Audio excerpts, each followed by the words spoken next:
dari laporan hasil analisis atau LHA PPATK dan kemudian juga dikaitkan dengan atau dikuatkan dengan pengaduan masyarakat. Jadi ada masyarakat di daerah ya yang mengadu kepada kami KPK di sini bahwa ada beberapa bantuan sosial itu dirasa tidak sesuai gitu ya, tidak sesuai dengan apa yang seharusnya, sehingga mereka melaporkan kepada kami masyarakat.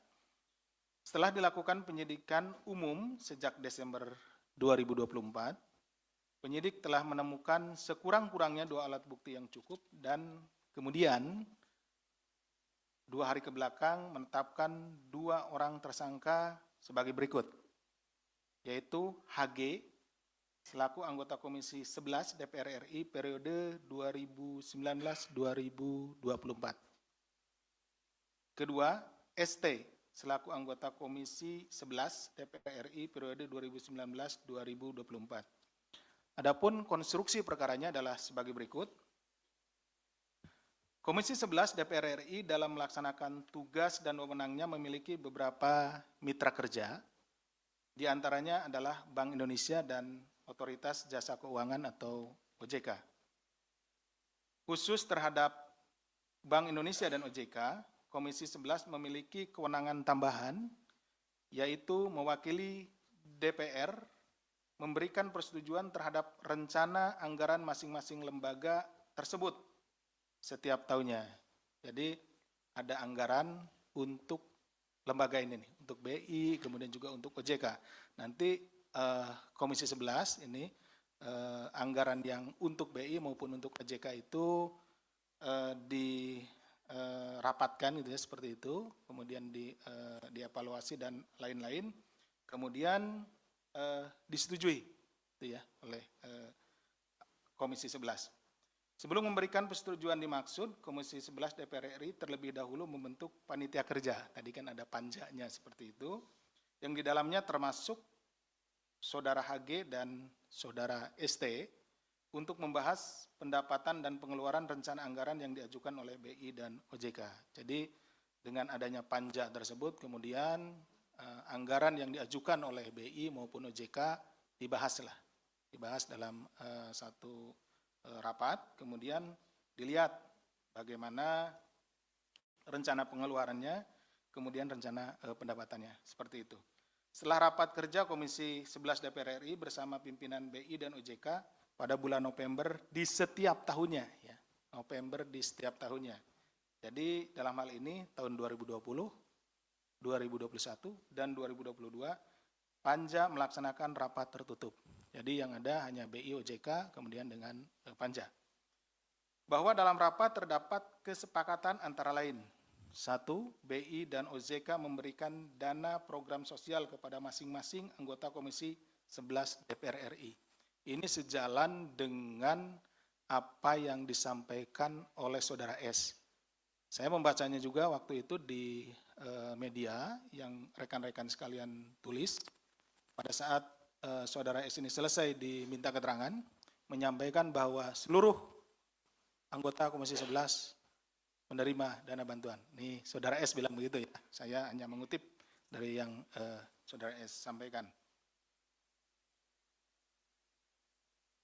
Saya ulangi, BI dan OJK memberikan dana program sosial kepada masing-masing anggota Komisi 11 DPR RI dengan alokasi kuota, yaitu dari BI sekitar 10 kegiatan per tahun, dan OJK sekitar 18 sampai 24 kegiatan per tahun.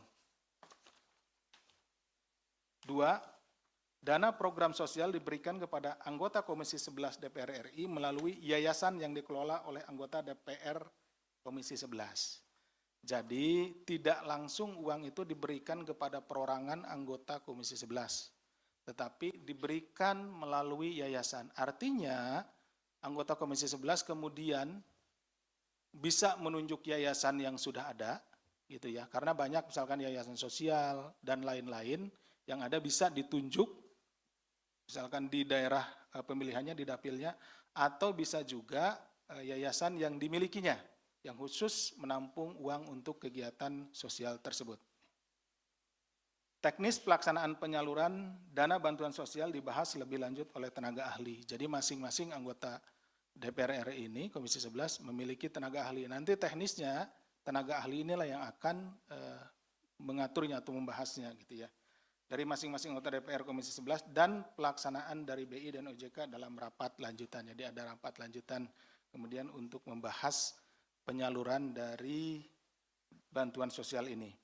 Dalam rapat lanjutan dilakukan pembahasan diantaranya jumlah yayasan, yayasannya berapa yang nanti diajukan begitu, kemudian teknis pengajuan proposalnya seperti apa, teknis pencairan uangnya seperti apa, jumlah dokumen atau laporan pertanggungjawaban LPJ-nya. Jadi kegiatan ini setelah uangnya diberikan melalui yayasan tentunya nanti akan diimplementasikan sesuai dengan peruntukannya.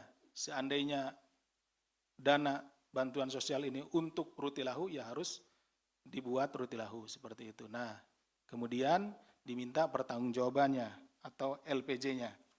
Kemudian alokasi dana yang diperoleh dari setiap anggota DPR RI Komisi 11 per tahunnya. Setelah selesai rapat panja pada sekitar bulan November atau Desember, anggota Komisi 11 DPR RI kembali melaksanakan rapat kerja Komisi 11 terkait persetujuan atas rencana anggaran tahunan BI dan OJK. Untuk menindaklanjuti pembahasan teknis tersebut, HG kemudian menugaskan tenaga ahli, sementara ST menugaskan seorang kepercayaannya. Nah, kalau tadi ada yang ditugaskannya tenaga ahlinya, yang ST itu kepercayaannya.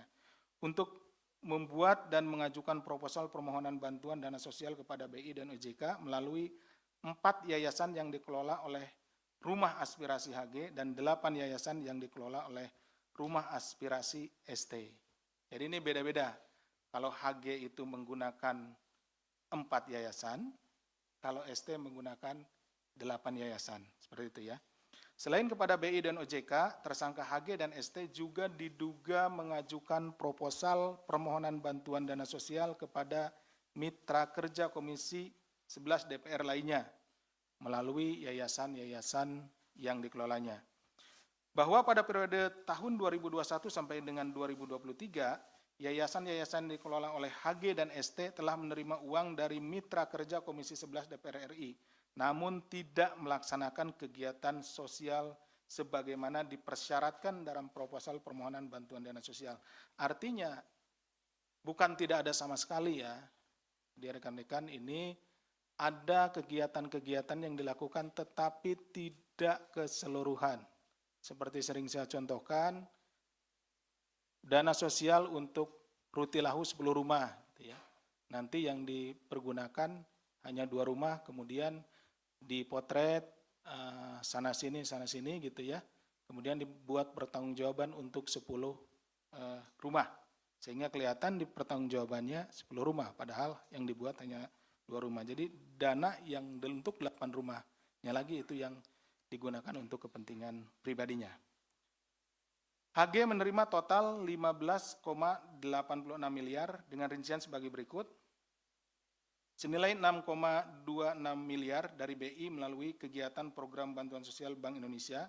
Senilai 7,64 miliar dari OJK melalui kegiatan penyuluhan keuangan.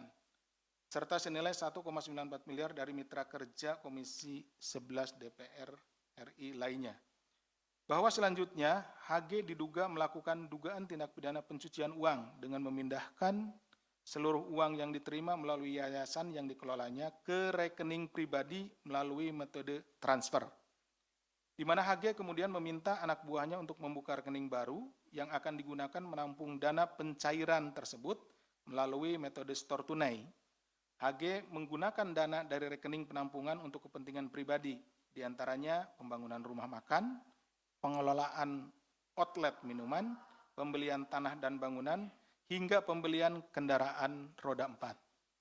Sementara itu ST menerima total mencapai 12,5 miliar dengan rincian sebagai berikut.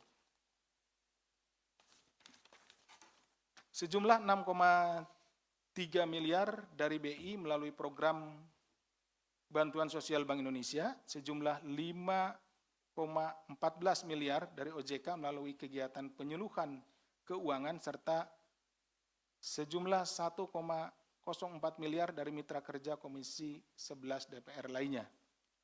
Seluruh uang yang diterima ST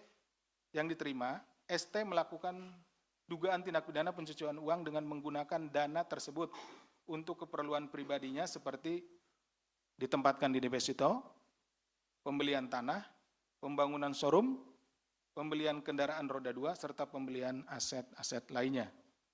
ST juga diduga melakukan rekayasa transaksi perbankan dengan meminta salah satu bank daerah untuk menyamarkan penempatan deposito serta pencairannya agar tidak teridentifikasi di rekening koran miliknya.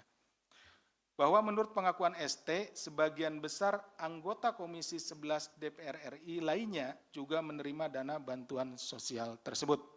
Tentunya kami akan mendalami keterangan dari saudara ST ini, siapa saja yang menerima dana bantuan sosial dari Komisi 11 ini. Kemudian juga kami concern untuk mendalami alasan apa dari BI maupun OJK sehingga diberikan dana bantuan sosial kepada anggota Komisi 11 ini.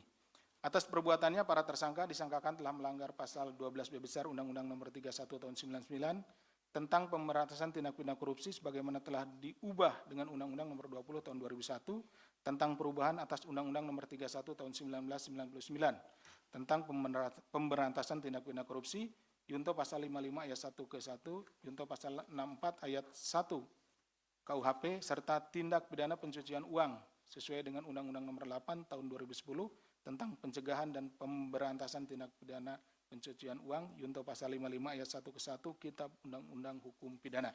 Demikian yang bisa kami sampaikan. Terima kasih atas perhatiannya. Kami kembalikan kepada